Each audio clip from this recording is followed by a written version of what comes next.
Suddenly, the scene went dark, and Scrooge was alone, church bells tolling in the distance.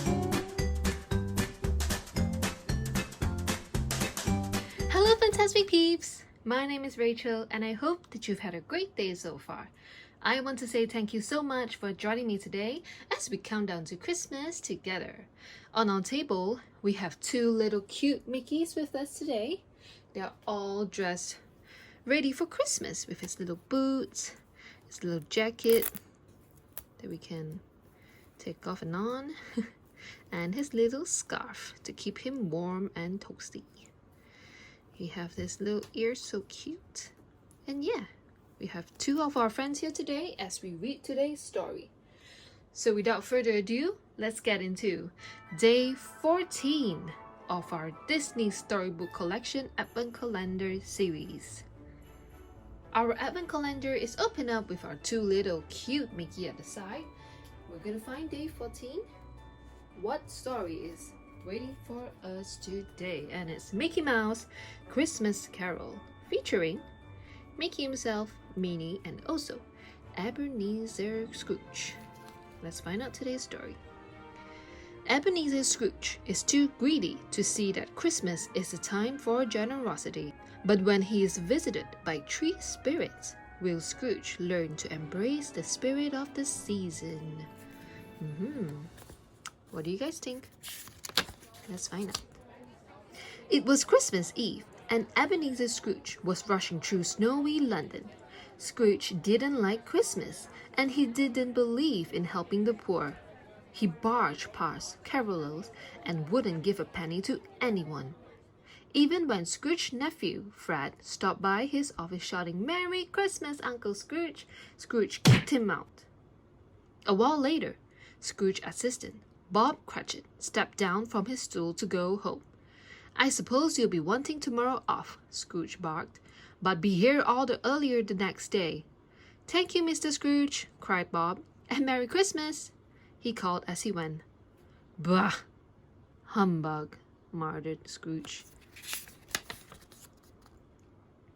Later that night, Scrooge locked up his office and went home. As he went to open his front door, Scrooge took a closer look at his door knocker. He gasped. On the knocker was the face of his old business partner, Jacob Marley. The face began to move, then softly called, "Scrooge." Frightened, Scrooge raced inside. But the ghost of his former partner suddenly appeared in front of him, chains circling his body. "Tonight, you will be visited by three spirits," boomed Marley. "Listen to them, do what they say, or your chains will be heavier than mine. Farewell, Ebenezer." Spooky. Scrooge went to bed, but not long after he was awoken by a little figure in a top hat. "I am the ghost of Christmas past," he told Scrooge. "You must come with me." Look at this. Can anyone know who is this here? It's from Pinocchio. That's a clue. But Scrooge laughed. "Look how small you are. Go away." "Silence," ordered the spirit. "If men were measured by kindness, you will be smaller than a grain of sand. We are going back to a time when Christmas was not a humbug." The spirit confronted Scrooge, grabbed hold of his coattails, and remembering Marley's terrible warning, he held on. The windows flew open, and instantly they were soaring over rooftops and chimneys, the spirit's little umbrella keeping them afloat. Reminds you of Peter Pan, doesn't it? Soon, they landed outside a brightly lit house. Joyful Christmas music filled the air. Peering through the windows, Scrooge couldn't believe his eyes. "Why, it's Isabel," he cried, suddenly remembering the girl he had once loved. "But who's she dancing so merrily with?" "The man was you, Scrooge, in the days when you too were kind and cheerful," said the spirit. Then the spirit whisked Scrooge away to another scene. Inside, Scrooge of many years before sat behind a desk, covered in money. Isabel stood in front of him, tears in her eyes. "Why is Isabel crying?" asked Scrooge. Then he remembered. He had taken Isabel's home from her when she could not pay her bills and refused to marry her. Aw, that's not nice. Suddenly, Scrooge found himself back in bed. He thought it had been a dream. But then his thoughts turned to Isabel and how his love of money had turned his chance for happiness with her. Scrooge put his head down and sobbed into his pillow. As he cried, Scrooge felt a heavy hand on his shoulder. He sat up, and beside his bed was a fierce-looking giant feasting. "I am the ghost of Christmas present," he boomed. "There's no time to lose," and with that, the spirit picked Scrooge up and put him in his pocket. He then pushed open the roof and stepped outside, as though from a doll's house. Scrooge peeked out of the giant's pocket. "I wonder where we're going," he said to himself. Pulling Scrooge from his pocket, the spirit tore a lamppost from the ground to use as a lantern as he walked through the streets. Soon, they arrived at a tiny, run-down house. "What a dreadful little house!" Scrooge exclaimed. "Who could live in such a place? Perhaps a miserable beggar?" "Look closer, Scrooge, and tell me who you see," said the spirit. Scrooge pressed his face against the glass for a better look. "Why, it's Bob Cratchit, my clerk," he said with surprise. "Does he live here?" The spirit growled. "Look at how he lives. Thanks to your generosity. Look at the food his family must eat on Christmas Eve because it's all they can afford."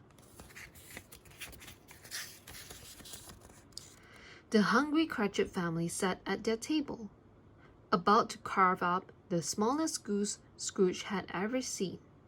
Scrooge watched a boy named Tiny Tim hobble into the room, leaning on a little crutch. He gave thanks to Scrooge for the meal, and Scrooge felt ashamed. "Tell me, spirit, what's wrong with that kind lad?" asked Scrooge. "Much, I'm afraid," the spirit replied. "If this shadow remain unchanged, I see an empty chair where Tiny Tim once sat." Suddenly, the scene went dark, and Scrooge was alone, church bells tolling in the distance. Just then, swirling smoke engulfed Scrooge, growing thicker and thicker. He couldn't see anything around him. The smoke blew into his nose, and he coughed. As the smoke lifted, Scrooge found himself standing in a graveyard. There were tombstones everywhere, covered by snow. Scrooge looked up to find he was no longer alone. A horrible shadow, his face hidden inside a cloak, stood silently before him. Are you the ghost of Christmas, future?" stammered Scrooge. "Tell me, what will happen to Tiny Tim?" The spirit just looked at Scrooge, then raised his arm to point to something in the distance. Scrooge looked to where the spirit was pointing and saw Bob Cratchit and his family gathered around a tombstone. Bob knelt before a little gravestone, tears rolling down his face, and gently laid Tiny Tim's crutch on top. "Oh no!" Scrooge cried. "Spirit, I didn't want this to happen. Tell me these events can yet to be changed." Scrooge noticed two grave diggers finishing a fresh grave. "I've never seen a funeral like this," one of them said. "No mourners, no friends to bid him farewell." Scrooge peered into the grave and asked the spirit who it belonged to. "Why, it's yours, Ebenezer," the spirit laughed as his hood fell from his face. "No, I'll change," cried Scrooge. The grave burst into flames and the spirit pushed him in. "Let me out!" screamed Scrooge. "Let me—" Suddenly a bell tolled, and as Scrooge opened his eyes, he cried with joy. He was back in his bedroom. "It's Christmas morning!" he exclaimed. He threw on his coat and hat and raced out for the door. He ran out onto the street, calling "Merry Christmas" to everyone he met. He gave two men a bag of coins each, who stood there speechless, wondering what had changed in grumpy old Scrooge. Scrooge even stopped his nephew when he saw him approaching in a wagon. Fred was so surprised by his uncle's cheerfulness that he almost fell off his carriage. Waving goodbye to his nephew, Scrooge continued on his way to Bob Cratchit's house. Scrooge knocked on his employer's door. Bob opened the door and his face fell when he saw who it was. "Why, Mr. Scrooge, Merry Christmas! Won't you come in?" Scrooge stomped inside and dropped a heavy sack on the floor. Scrooge then broke into a massive smile and told Bob he was getting a pay raise and he had bought food and toys for his family. Cratchit couldn't believe it.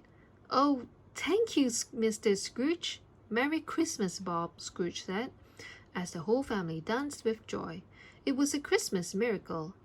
And God bless us, everyone," said Tiny Tim. The end. Well, this story is a bit confusing for some and a bit dark. As here it says Mickey's Christmas Carol, but I'm not sure why Mickey is not even in here. Well, as we're here, can anyone guess who this character is? It's Jiminy Cricket from Pinocchio, right?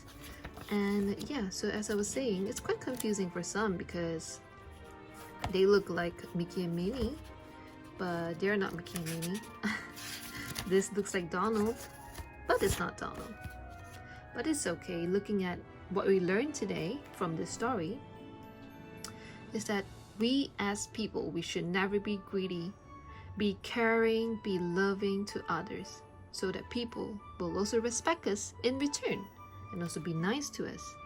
After all, what is life when you're gonna leave it alone without any family, any loved ones, because you're so mean to all of them? So guys, please remember, stay kind, stay nice to people. As always, stay safe and healthy. Keep a smile up and your head high, and have a magical and fantastic day ahead. Bye for now, and see you tomorrow.